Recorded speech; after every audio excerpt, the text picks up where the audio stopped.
Hi കൂട്ടുകാരെ, സെലം ബ്ലോസിലേക്ക് സ്വാഗതം. ഇന്ന് 3 പച്ചക്കായ എടുത്തിട്ടുണ്ട്, അതായത് ഗ്രീൻ ബനാന. ഇത് വെച്ചുള്ള ഒരു റെസിപ്പിയാണ് ചെയ്യുന്നത്.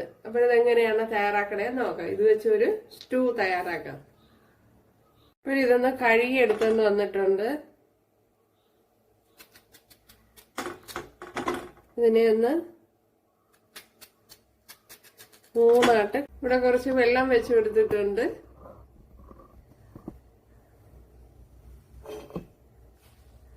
ഇതിലേക്ക് കട്ട് ചെയ്ത് വെച്ചിരുന്ന കായെല്ലാം ചേർത്ത് കൊടുക്കാം.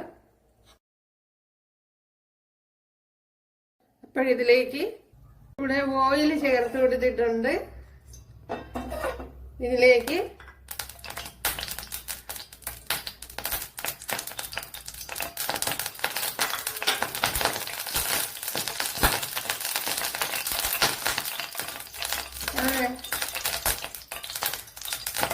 ഇതിലേക്ക് ചെറിച്ചേ, പ്രത്യേകിച്ച് ഇത് സ്റ്റീൽ പാത്രം കൂടി ആയപ്പോൾ കുറെ കൂടെ ഞാൻ തീയങ്ങ് ഓഫ് ചെയ്തു.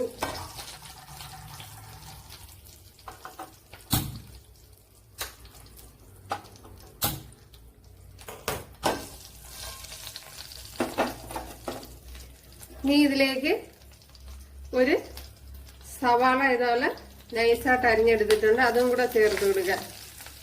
പെട്ടെന്ന് ചേർത്തെങ്കിൽ ഓയിലെല്ലാം കൂടെ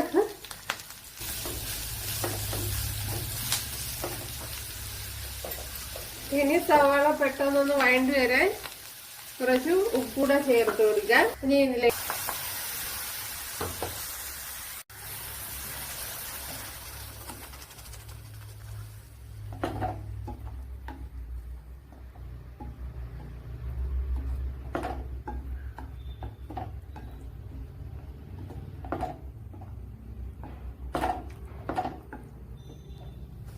ഇനി ഇതിലേക്ക് നമ്മുടെ ഈ വാഴക്കായ ഞാൻ ഇതേപോലെ ചെറുതാക്കി എടുത്തിട്ടുണ്ട്. ഇനി വലുതായിട്ടിട്ടുണ്ടെങ്കിൽ അതേപോലെ ഇട്ട് കൊടുക്കുക. ഇത് നമ്മളെ ഈ റോസ്റ്റ് എന്നൊക്കെ പറയൂലേ, അതേപോലത്തെ ഉള്ള പഴമാണ് കൂടുതലും നല്ലത്. ഇത് കുക്കറിലൊക്കെ വെച്ച് വേവിച്ചാൽ കുറച്ചുകൂടി ഒന്ന് ഉടഞ്ഞു കിട്ടും. ഓക്കെ,